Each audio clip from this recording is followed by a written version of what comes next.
Section 3.7, Improper Integrals. This is from OpenStax Calculus Volume 2. At the bottom of every page there's a link to where you can download the text itself for free, so please do that. Alright, so improper integrals are defined in this way. The integral from a to positive infinity, f of x dx, is the limit as t goes to infinity of the integral from a to t, f of x dx, provided that limit exists. So the idea is this. If I have some arbitrary function, and I want to know the integral from a to infinity, what I'm going to do is I'm going to take some value t, a variable here, a placeholder, find the area in this way in terms of t, and then let t go off to infinity. All right. So we're going to have a limit involved in these. Now, the same thing works if you were going from negative infinity to a point, is you were letting the left end point go to negative infinity. Okay, and that's where that comes in. In either of these cases, the improper integral is said to converge. If the limit does not exist, then it's said to diverge. So if it exists, it converges to a value. If it diverges, then our limit does not exist. Okay, now the next thing we can do is break an integral apart. So this is the integral from negative infinity to infinity. Well, if there's a value a in the middle where it's continuous, it has to be continuous at that point, then we can break it in two, and we take those two integrals separately. Now, as long as both of those converge, then it converges. However, if either of them diverges, all bets are off, and our integral from negative infinity to infinity diverges. So let's dive into 53. Determine whether the area between the graph f of x equals 1 over x and the x-axis over 1 to infinity is finite or infinite. All right, so let's begin by looking at that area. That is the integral from 1 to infinity of 1 over x dx. Now we're going to write that as a limit. The limit as t goes to infinity of the integral from 1 to t, 1 over x dx. Okay, now the integral there, we can perform that operation. Keep our limit. We'll keep that, and this is going to be the integral, which is the natural log absolute value of x from 1 to t. Now evaluating that at 1 is just going to be 0. So this is the limit as t goes to positive infinity of natural log absolute value of t. And as t gets larger and larger, this becomes infinite. So this goes to positive infinity, and so this is an infinite area. Okay, now, a related example here is the volume of the solid of revolution, taking that same region over that same interval, but we're revolving it around. Okay, and this is called Gabriel's horn, and it actually produces somewhat of a paradox. So let's go ahead and begin. Let's take the volume. Now, using solids of revolution, we'll go ahead and use the disk method. This is going to be pi f of x squared from 1 to infinity dx. Okay, so this will be, I'm going to go ahead and make this into a limit. The limit as t goes to infinity, integral from 1 to t of pi times 1 over x squared dx. Alright, well, our integral there, let's bring down the limit. That is going to be pi, I'll factor that out, and that will be negative 1 over x from 1 to t. Okay, and evaluating that before we do the limit is always the last thing we do with these. That will be pi. Okay, and I'll go ahead and factor that negative out as well. Negative pi, and then we have 1 over t, okay, minus 1. Now, because t is going to infinity, that term goes to 0, and we get an answer. The volume is pi. So this is a finite volume, but an infinite area. That's where the paradox comes in. All right, let's move on to 55. The integral from negative infinity to 0 of 1 over x squared plus 4. And then state whether this converges or diverges. Alright, let's begin by taking the limit. So the integral limit as t goes to negative infinity of the integral from t to 0, 1 over x squared plus 4 dx. All right, now we can actually take that integral. That is a tangent. Okay, it's actually an inverse tangent, where our a is 2. So this will be the limit as t goes to negative infinity of the inverse tangent of x over 2 evaluated from t to 0. Alright, let's evaluate that. That will be the inverse tangent of 0 minus the inverse tangent of t over 2. Okay, now let's sketch what inverse tangent looks like. Okay. As x goes to negative infinity, inverse tangent has an asymptote. It's asymptotic behavior at negative pi over 2, and at 0 it is 0. Alright, so this becomes, well, the limit, well, if we take that limit, we just go ahead and do that. This is 0. It doesn't go to 0, it actually is 0. And this approaches negative pi over 2. So this limit is pi over 2. So in this case, our integral converges to pi over 2. That's the way you would say that. All right, so our integral converges to pi over 2. And there we have it. Now, 56. Evaluate the integral from negative infinity to positive infinity, of x e to the x, and then state whether this converges or diverges. Alright, so what we are going to do is first write this as a limit. It's going to be a pair of limits, actually. We're going to break the interval up from, let's see, I'm going to take as t goes to negative infinity. Okay, and this is going to be the integral from t to 0, x e to the x. I'm going to go ahead and break this up into 2. And then as t goes to positive infinity, the integral from 0 to t, x e to the x dx. Okay. Now, we do have the same thing here, so you could try something else, and hopefully you would get the same answer. But this is the smart way to do this, is to break, because we have negative infinity to infinity, we're going to separate the interval at 0, and then let the limit go on either one of those.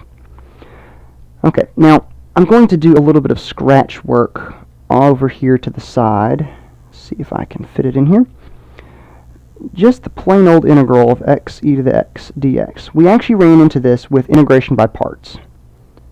Okay, and that's what this is. I would make u equal to x and dv equal to e to the x.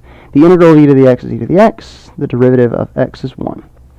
So this all on itself is x e to the x minus the integral of e to the x dx, which is x e to the x minus e to the x plus c. We're going to need this fact in just a moment. Alright, so when we integrate this, we'll keep our limits as it goes to negative infinity of the integral of x e to the x, which we just determined is x e to the x minus e to the x, and that's evaluated from t to 0, plus the limit as t goes to infinity of that same quantity, x e to the x minus e to the x, evaluated from 0 to t. Now let's deal with the first of these, because these both have to converge. So if they both converge, we have an answer. Alright, so if I plug in 0 there, keep my limit, t goes to negative infinity, plugging in 0, that gets us a negative 1. Plugging in this, plugging in a t, that is t, I don't need an x in there anymore, t e to the t minus e to the t. And as t goes to negative infinity, both of these quantities go to 0. So this half of our integral is -1. Right, now let's examine this other. As t goes to infinity, and if we evaluate that, we have t e to the t minus e to the t. We plug in the other, we do minus, and then we're going to get a -1, so that'll be a +1. Now, as the limit is taken to infinity there, this is actually just going to go to infinity. So this goes to positive infinity. Okay, now, so that means the second half of this diverges, which means the entire integral diverges. Let's do capital T there. The integral diverges to positive infinity. Alright, be careful with both of them, because remember, they both have to converge for us to have anything happen there. Alright, 57. The integral from -3 to infinity of e to the -x dx. State whether this converges or diverges. First thing, make that a limit. And t is going to infinity. Integral from -3 to t, e to the -x dx. Okay, well, that integral can be done. That's going to be -e to the -x, evaluated from -3 to t. Can't forget our limit. Alright, so that will be the limit as t goes to infinity of -e to the -t minus, plug our -3 in there, that'll be -e to the +3, so plus e to the 3. Right, now, as t goes to infinity, this is going to go to 0, and so this integral converges to e to the 3. Integral converges to e cubed, e to the 3rd power.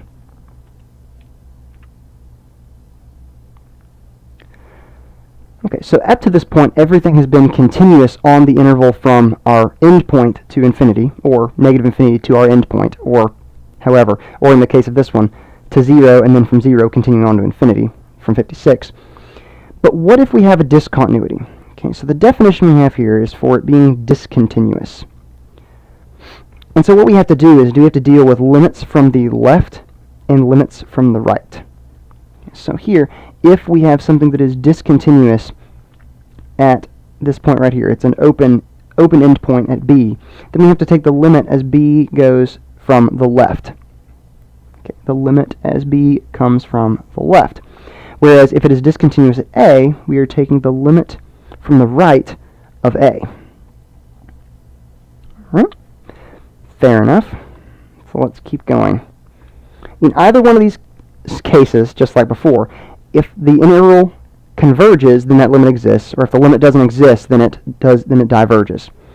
Okay, now, and we can still break this up in a point, which comes very handy if it's discontinuous at a point in the interval. So say it is something like this. We can take the limit from going to the right for this side, the limit going from the left, and break it up at that point C. Okay? So let's look at some that are discontinuous. Evaluate the integral from 0 to 4 of 1 over the square root 4 minus x dx. First, we will make that a limit. And this is going to be, right, our t is going to approach 4 from the left, because that is where it is discontinuous. So from 0 to t, 1 over square root of 4 minus x dx. I'm going to go ahead and think of this as 4 minus x to the -1/2. So the integral of that would be, if I integrate this, is going to be, I will add 1 to my exponent, so I get a +1/2, 4 minus x. Now I actually have a factor of a -1 I have to consider, but I'll divide by 1/2, so it's negative, divide by 1/2. Alright, so I'm going to get negative 2 square root of 4 minus x. Alright, so this is going to be negative 2 square root of 4 minus x evaluated from 0 to t, and of course we have our limit. Okay, plugging t in there, we get negative 2 square root of 4 minus t minus, this will actually be a plus there, plugging the 0 in there, we get negative 4, or plus 4. And we're taking our limit as t goes to 4 from the left. Well, if that is true, then this approaches 0. So our limit, our integral, converges to 4. That's the value of that integral.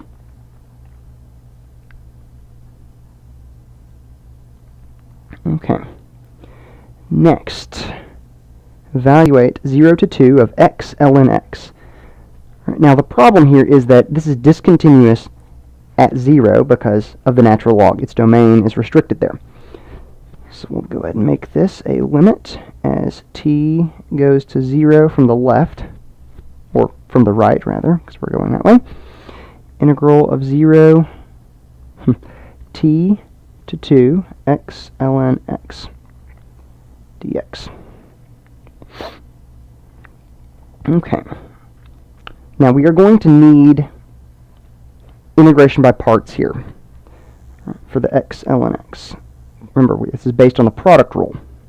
Okay, now I can take the derivative of natural log easily, but I cannot integrate it very easily. So I'm going to make u ln x so that my derivative is 1 over x.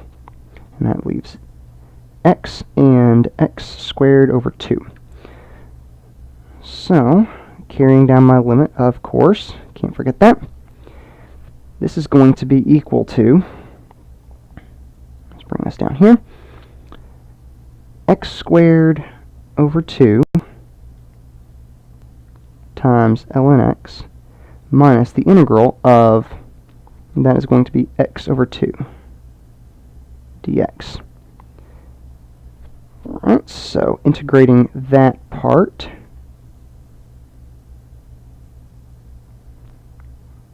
we've got x squared over 2, and this is going to all be evaluated once we get there from 2 to t. Alright, so then integrating that, we'll have x squared over 2 natural log x minus x squared over 4 from t to 2.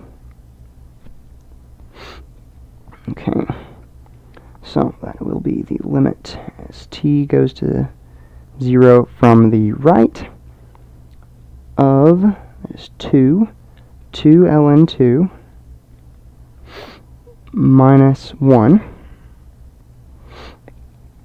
And there's that quantity minus, plugging in t, that'd be t squared over 2 ln t.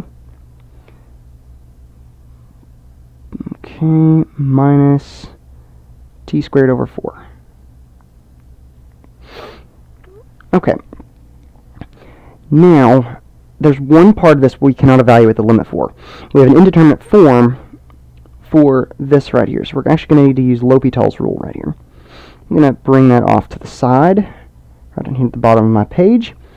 If I write that as negative t squared over 2 ln t, I'm going to write this as ln t, I'm going to ignore the 1/2 there, ln t divided by t to the negative 2. Okay, now my limit, okay, this is the limit here, add that on here, t goes to 0 from the left, okay, is equal to the limit as t goes to 0 from the right, this is from L'Hopital's rule, 1 over, negative 1/2 there, 1 over t, and then that is going to be negative 2.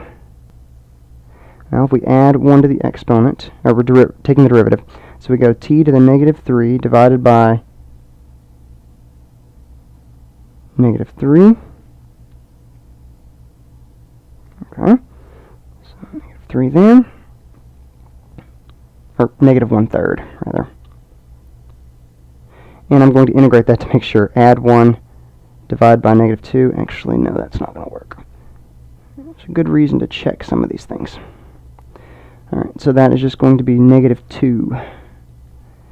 Add 1, divide by negative 2. I get back where I was. Alright, there we go. And that is equal to the limit, okay, of, that will be over 4, oh, okay, that'll be t squared. And at this point it really doesn't matter what it is, but I believe it's going to be 1/4 there. 1/4 t squared. So this limit is 0. So this term goes to 0. This term goes to 0. And so our integral converges to 2 natural log 2 minus 1. That's what our integral converges to. Moving on to number 60. Okay, we have integral from negative 1 to 1. Now, this is discontinuous at 0. So we are going to write this as the limit as t goes to 0 from the right, from the left, okay, of the integral from negative 1 to 0, 1 over x cubed dx, plus, as t goes in terms of 0 from the right, integral from 0, or from t, I did that over here too, t, and from there to 1 of 1 over x cubed dx. Now let's work with this first one. That is going to be, that is x to the negative 3, so that will be x to the negative 2 divided by negative 2, so this is negative 1 over 2x squared, okay, evaluated from negative 1 to t, and we have our limit. Limit is t, 0 from the left. Alright, evaluating that, negative 1/2, okay, 1 over 2 t squared, that will be plus 1/2. Now if you take the limit as that goes to 0, this actually goes to infinity.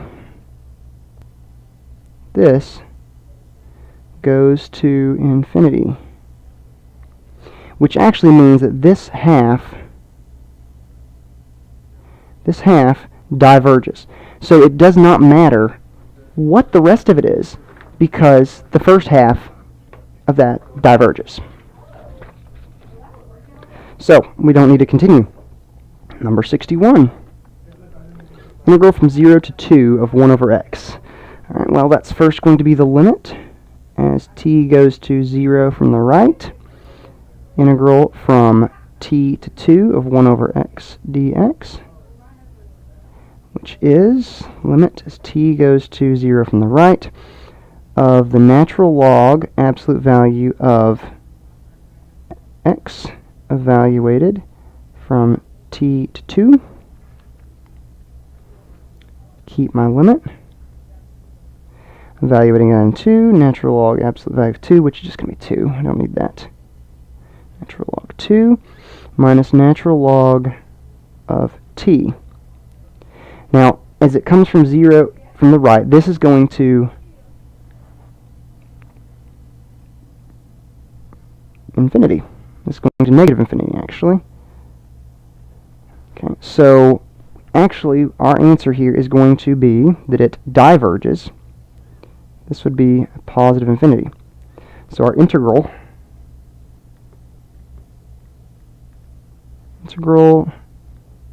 diverges to plus infinity. Okay, now we're going to end with something called the comparison test. Right, now, it's not always easy to determine whether an integral converges or diverges. But if we can compare it to another function that we know converges or diverges, we can make some sort of judgment. So let's compare these two functions that I have in a graph here. Right. As I go to positive infinity, go in this direction, f of x is clearly less than g of x. F of x is less than g of x. So that means if g of x converges, if the area there is coming to a point, then f of x also converges. Other end, if I have these two like this, like I do, going off to negative infinity, oh, come on. All right, as I go to negative infinity, if f of x diverges, if it goes to infinity, then that means that g of x has to as well, because it's greater than that. Okay, so it's two ways to look at that thing. So let's go ahead and look at the actual comparison test, and that will give us somewhere to go. So let's assume that f of x is less than g of x for all x greater than or equal to a, because our interval here is from a to infinity. Then, if the integral from a to infinity of f of x diverges to infinity, then g of x also diverges to infinity. Okay, so and then remember, consider that graph right there when you're thinking about this. Okay, that also means that if g of x converges, then f of x also converges for some value less than that. We don't know what it converges to, but it's less than what g of x, because it's dominating. All right, so let's use this comparison test on a few of these.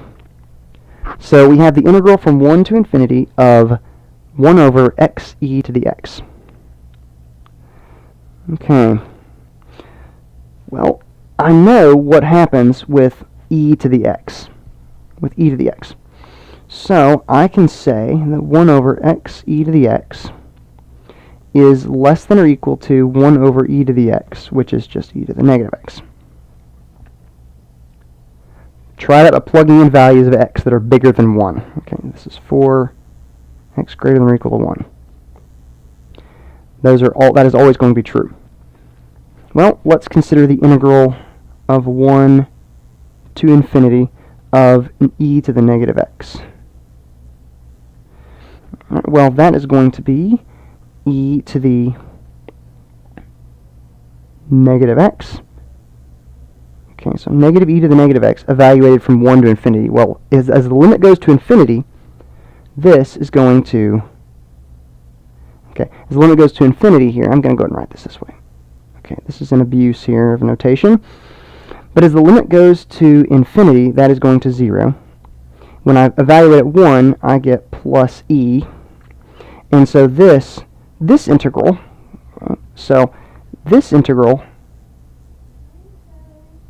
converges to e, which means because this is less, that this integral also converges.